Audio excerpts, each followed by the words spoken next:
안녕. 오늘은 고1부터 3학년까지 9월 모의고사 공부법에 대해서 소개해볼게. 우선 9월 모의고사는 2025년 9월 3일 수요일에 치러지고 오전 8시 40분부터 10시까지 80분 동안 시험을 치르게 돼. 고3은 한국교육과정평가원의 문제를, 고1과 2는 인천광역시 교육청의 문제를 풀게 돼.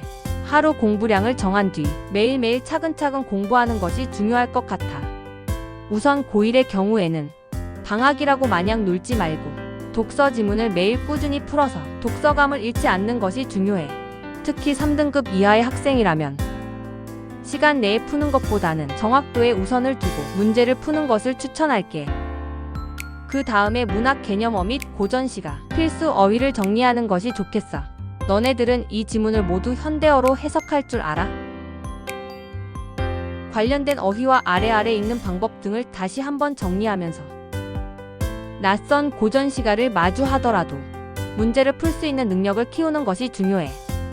또한 2번의 모의고사를 치른 후라서 내가 어떤 영역이 약한지 확인할 수 있을 거야. 문법이 약한 친구, 화법과 작문이 약한 친구, 독서가 약한 친구, 문학이 약한 친구가 있을 텐데 각자의 공부 방법을 대비해서 세우는 것이 좋겠어. 그 다음은 고2를 위한 9월 모의고사 대비 국어 공부법이야. 고2 친구들 같은 경우는 시간을 재고 문제 푸는 것이 중요한데 이때 정답 선지의 근거와 오답 선지 직접 하나하나 찾는 것이 중요하고 본인이 찾은 이런 근거들과 해설을 정리하는 것이 필요하겠어. 1등급 학생들의 경우 고3 독서 지문을 풀어보는 것도 좋은 공부법이 될 거라고 생각해.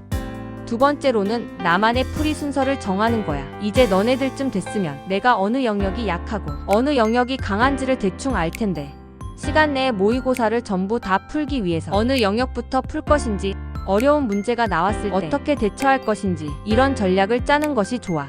그리고 그동안 내가 만났던 문학 작품들을 한 번씩 풀어보는 시간을 가지는 것도 좋겠지.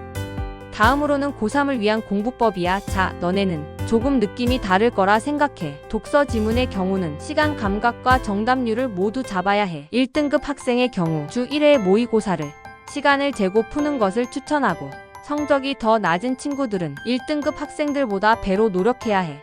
매주 모의고사는 물론 하루에 한두 지문씩 독서 지문을 푸는 것이 좋고 갈래복합 같은 경우는 지문을 읽으면서 공통점과 차이점을 바로바로 찾으면서 시간을 최대한 단축할 수 있어야 해. 보기를 활용하여 작품을 감상하는 것은 물론이고 수능 연계 교재 회독수도 늘리는 것이 중요하겠지. 그럼 모두 안녕. 모두 시험 잘